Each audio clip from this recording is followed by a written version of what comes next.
Hi everyone, it's Raina. So this video is for those people who have their natal Chiron in the ninth house, or they have it in the sign of Sagittarius, which rules the ninth house.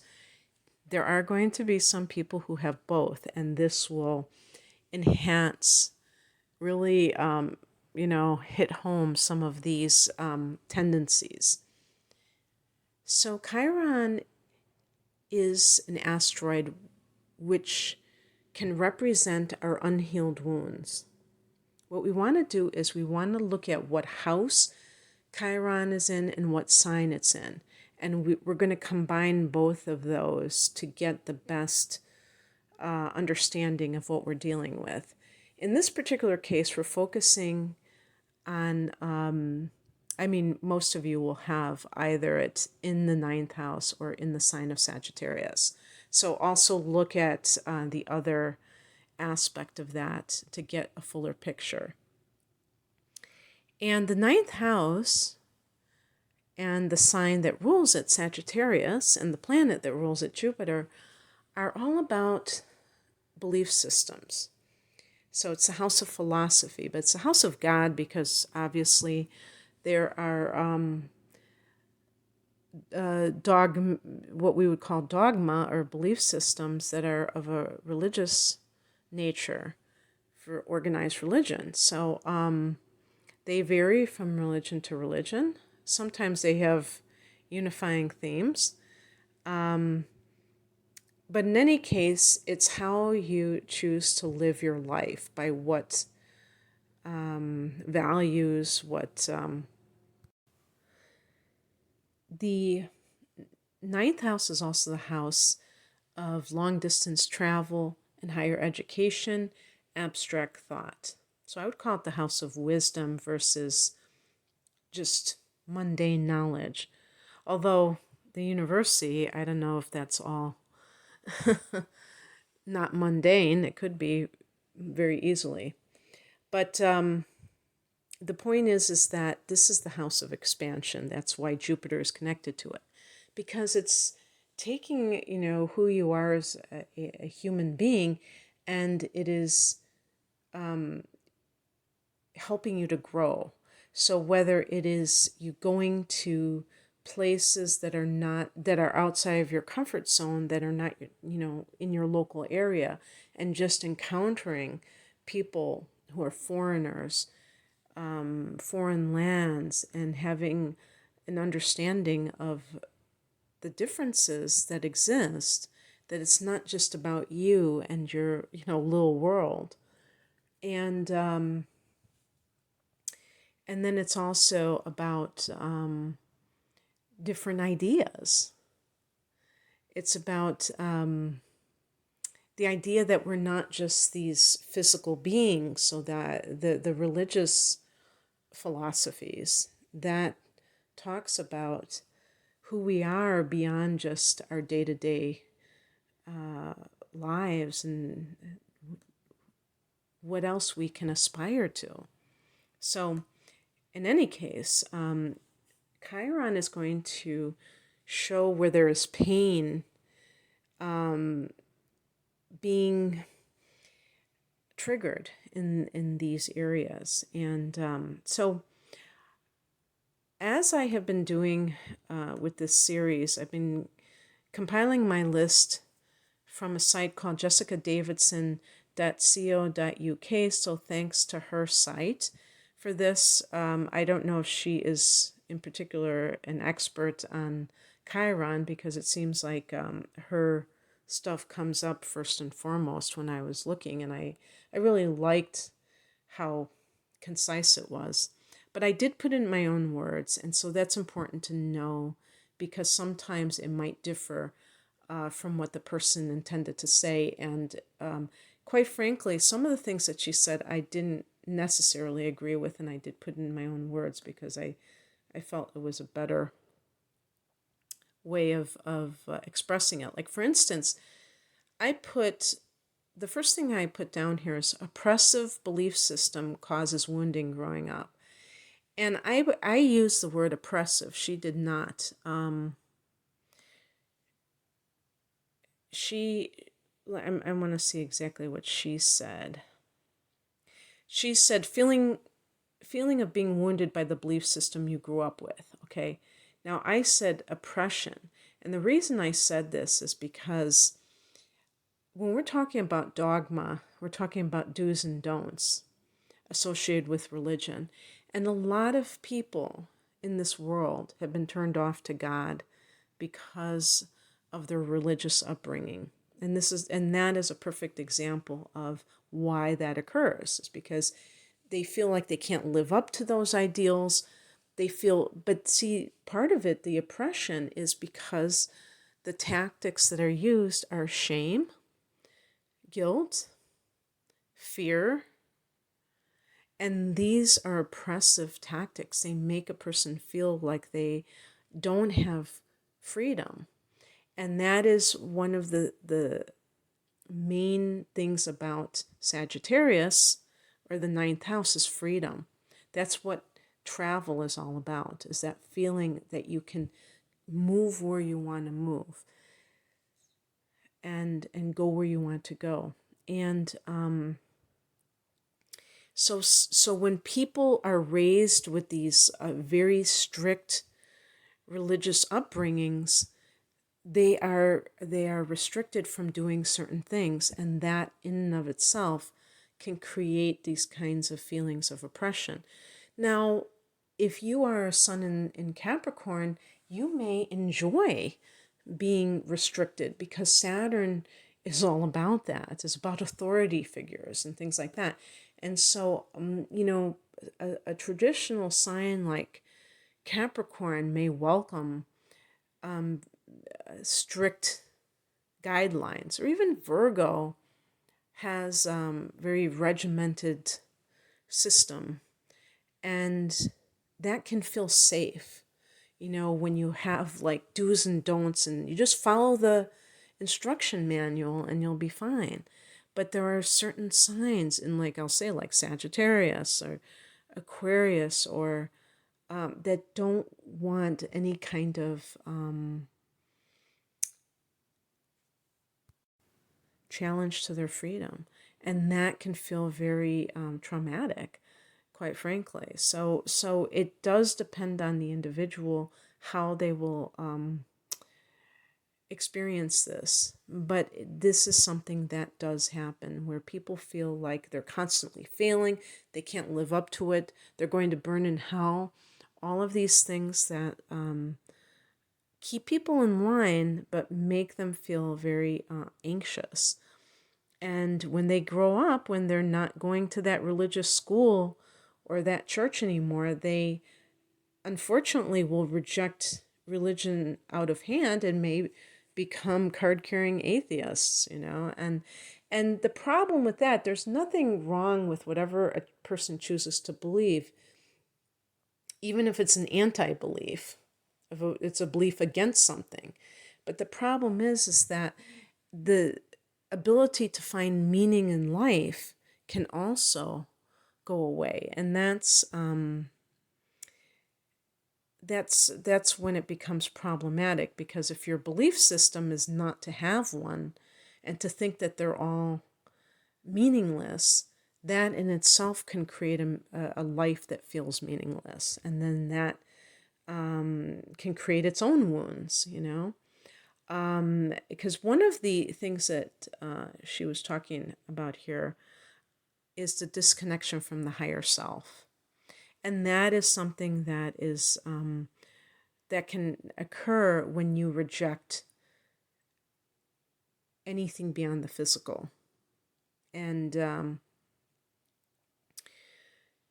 another thing that can happen is that people, she used the word project God onto everything. I used the word, this is the phrase I used, having to always inject God into everything.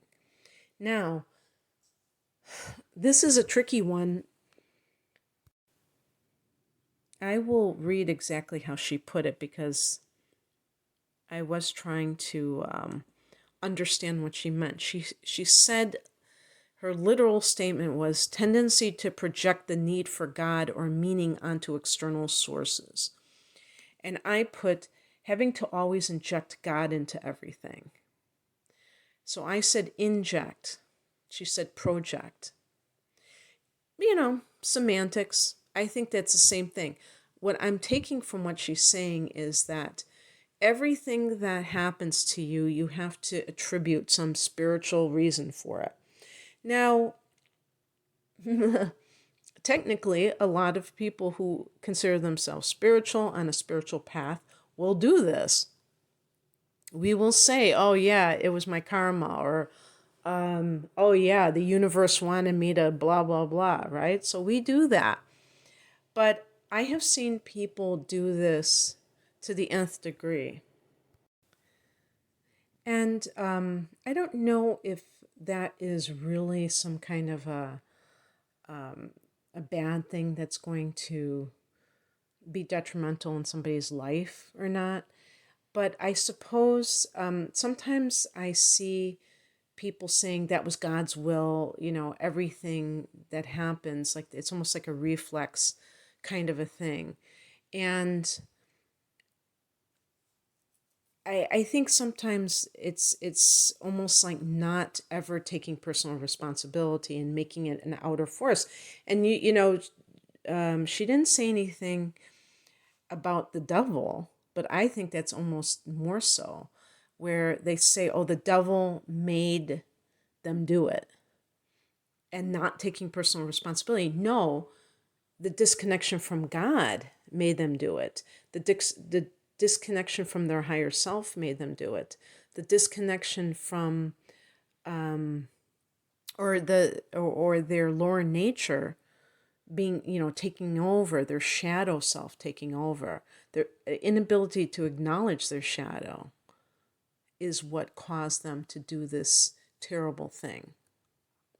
So, or even, it doesn't have to be the most evil thing, but even acting in an abusive way, trying to put it off on some, blame some externalized being instead of taking responsibility for it. I actually think that's more of a detrimental situation now that I have worked this out. So just something like that.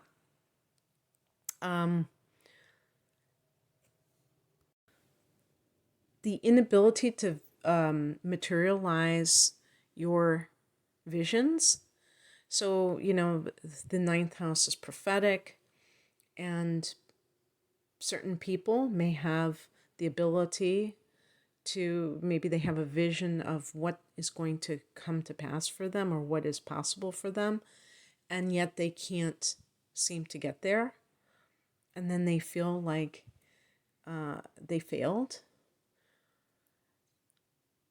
For some people, that feeling of not believing in God can lend itself to feeling that life is meaningless. I kind of brought that up before, but just talking about that as a separate thing. And I've mentioned this in one of my prior videos. Can't remember which one, but just an example of rejection of God altogether, and which, like a God wounding type of a thing. I was at a Unitarian church in Chicago, and Unitarian churches are not uniform. They all have their own ways of conducting services or what they focus on. I found that out later on. This particular church was very radical, politically radical. And they were almost like more political than humanistic. Unitarian churches are humanistic rather than overtly spiritual. Although, again, I think I've gone to another Unitarian church that was seemed to be more bringing up God or something like this. But an example of how extreme this church was, one of the members, it was on Easter Sunday, and they had a guest pastor. So maybe this pastor had a different way of doing things, and the pastor happened to mention Jesus on Easter Sunday, and one of the members of the church walked out. So you can see what kind of church this was. And so I was speaking to one of the members about, I don't even remember what happened. Oh, maybe about the existence of God. I don't know how that would even come up. And the person said to me, so you mean to tell me, and they had a very angry voice, you want to tell me that my baby sister who died when she was 7 years old, you want to tell me there's a God? Okay, yeah, right, there's a God. So, and I said, oh, okay, so you're angry at God because your sister died when she was 7 years old. And so I realized that that is what turns people away. They figure there must not be a God if they would take a small child, if they would allow a small child to die, that kind of thing. So the point is that these traumas can happen for different reasons, including the death of somebody close to that individual or some other traumatic event. And that can close them off to the feeling that there is a God, and then the resulting situation is not feeling that there is meaning in life at all, that's random and chaotic, because maybe a chaotic event occurred to them. Somebody died all of a sudden that it wasn't, anything like some kind of an accident or some kind of a sudden, death. And they can't make sense of it. So it means that life must be meaningless. They can't find a philosophy to guide them, except for the lack of meaning. Now, I put search for meaning through belief systems. I don't know how she put it. I'm not going to keep going back to her. But, people who have to always look for the latest, the magic bullet, I would call it. Maybe you could call it God shopping, where they have to go from one belief system to another, but then they never find the perfect one. And, I believe in that our understanding of life is constantly evolving, and so we expand into that by always maybe including more and more information, as we gather information through our experiences and other ways. We're not, it's a very vibrant, I'm looking for another word, type of an experience. So it's not going to just remain stagnant and rigid. And yet there are some people that are very rigid about their belief systems. And yet you can go overboard, and you can just be so never satisfied that you're always looking for something else, the bigger, the latest, greatest thing. And so I think I've talked enough about, dependent for others, for other people's guidance, perhaps. That was something I was trying to suss out from what she was talking about. And that's, obviously, if you're not going to think for yourself, then it can lend itself to just automatically believing what you're told. And is that a good thing? Well, that's how cult members are born. Some of these were actually for Chiron and Sagittarius, but I do think they're pretty interchangeable. But they mentioned also not wanting to travel or being afraid of open spaces. So I put agoraphobia because that's really what that is about, or limited travel. And, it's important to note that even people who have agoraphobia or something like that, it doesn't have to be a wound if that person is not doing so because they're afraid of differences. You can still have an open mind and have a phobia. because you might have had like a traumatic event that made you that way, but you still are very interested in people from different cultures, and if you could, you would love to go to these other countries and things like that. That's different than people who are very narrow-minded, and that can be what happens with the ninth house, because it is about expansion. And sometimes people, it's just like people who don't like to try new foods. I'm always like scratching my head about that.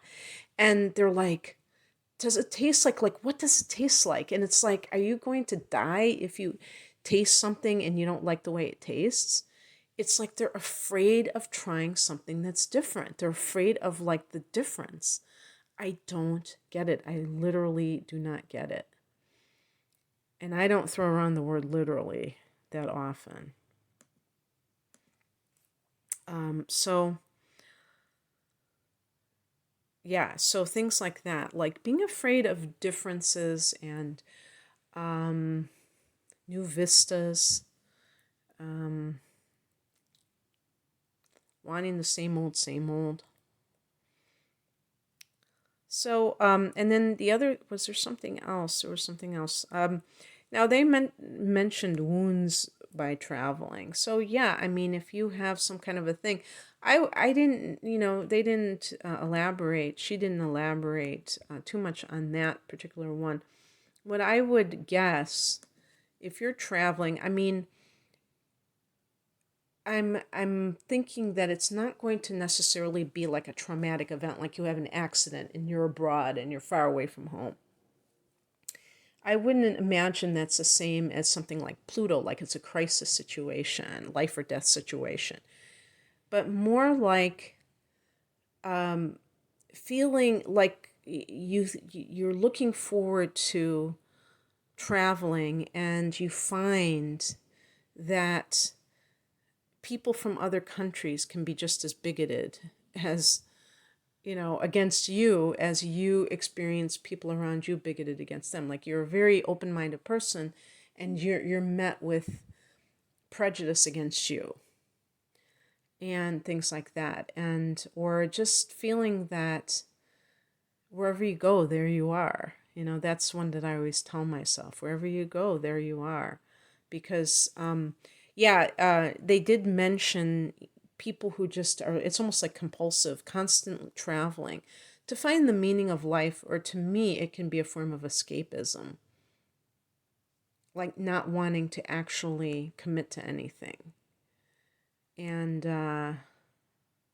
using travel in this way, but it's wounding the person, because by not settling down at all, and not, and always like on the move, they avoid like anything very deep. Like they avoid deep relationships and everything like that. And that is part of when you have a belief system, a philosophy, that can't really be tested out if you're constantly on the go, and you don't really stick around long enough to. It's like it's this busyness that is on the surface of life, instead of really trying to truly find yourself. Because I think people who are God shopping they're really looking for themselves, but by the same token, they're distracting themselves with novelty. And same thing could be applied to people who are constantly traveling, is that they are distracting themselves with the novelty of the external environment, but they're not really tuning into themselves at a deeper level. Now, I want to, state that I'm not talking about somebody who decides to take a year off and they're going to just travel the world or whatever. That's not the same thing. I'm talking about people who do this for their whole lives, or they're very nomadic, and they're always like seeking, and they don't really know what they're trying to find. They're trying to find some Shangri-La, obviously, but they don't realize it's within themselves. And so they're looking to the external world to provide it for them. So In any case, that's what I have for you, and I hope that this resonated. If you would like a private reading, please click on the link below so that you can find out more information about the different types of readings I offer. I do double readings too, which are kind of value priced, so you can get 2 full length, like a natal chart interpretation plus a year of transits for a reduced price and things like that. But that's all below. Thanks for listening. Take care.